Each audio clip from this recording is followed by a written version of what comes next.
Let's put the spotlight on the auto space because there's so much that is happening within the auto sector with news related to tariff, the global demand signals, as well as the April auto sales data awaited. But what's hitting the speed break and what's gaining speed? Let's break it down with Mr. Kale, Executive Vice President at Elara Capital. Hi Jay, good morning and great to be speaking with you. The biggest headline for the day is some bit of a relaxation and relief coming in on the auto tariffs back in US. Firstly, break it down for us that how meaningful is this relief for the OEMs and the suppliers, and what does it mean for the industry?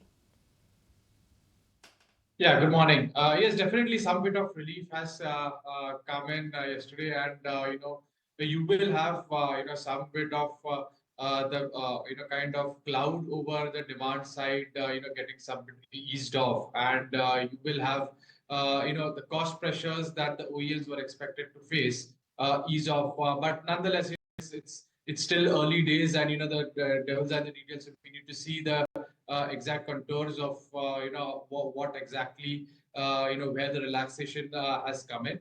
Overall, I think from a medium-term perspective, not only for auto tariffs but overall because of the other tariffs across sectors, you will see inflationary pressures in the US. And mind you that a couple of months back, it was only the US that was expected to give a strong growth in terms of the guidance for many of the OEMs, whereas other regions were expected to be weak. Now, even US is expected to falter, and yesterday we saw Porsche further cutting their guidance. They had cut their guidance once in Feb, and now again, they've cut their guidance in April. So tumultuous times for global autos, definitely, but some bit of reliefs here and there is always welcome. Going to come to that, the fact that Porsche has cut its guidance, there's been a withdrawal from Tesla. What is this signaling right now, Jay? Does it seem like we're headed in for a prolonged demand slump, or do you think it's more to do with uncertainty? I think it's more to do with uncertainty, which will eventually lead to demand slump, at least in the coming months. There has been some bit of a pre-buying in the US as well in the last 1 or 2 months. So obviously, with the expected price increases, you will see demand slump in the coming months. And mind you, it wasn't as if that the other regions like Europe and China were doing well, and it's just one region that has kind of hit the bump. It's actually the other way around, that it was US which was doing well and supporting the global growth, whereas Europe and China were any which ways weak. So it was important for US to support the global growth, which now also has now could take a back seat, and that is the real concern. That the only silver lining is now expected to be a headwind. Okay, Jai, hi, this is Snehi also joining in. Now that we're hearing that Donald Trump has signed an order to avoid levy stacking, how much pressure will this ease off, or rather add to supply chain costs and weak consumer sentiment in the first half of calendar year 25? Are you seeing any easing on the back of this new order that has been signed? Yeah, I think it's early days. We need to see the details and how that it'll be different for different companies based on their supply chain as well as their production facilities in the US. But like I mentioned, there's no going back on slowness or slowdown in demand in the coming months, because you will be still having some bit of cost pressures, supply chain pressures, disruptions in that.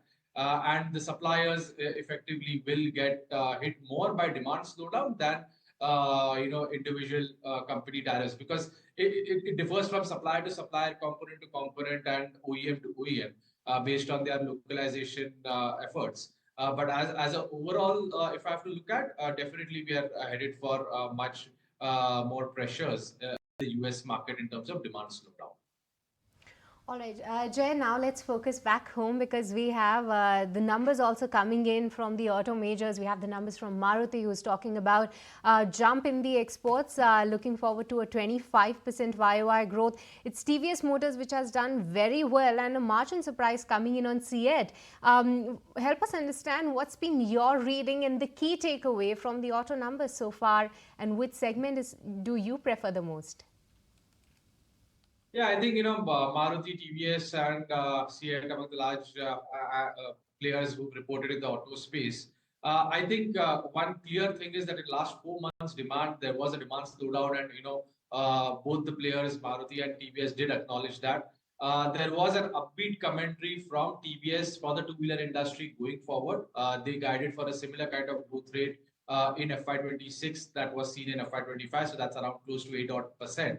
But from Maruti's side, passenger vehicle demand for the industry, they did mention about 1 to 2% growth. So there was some bit of a relatively muted commentary on the passenger vehicle side and more of an optimistic commentary on the two-wheeler side.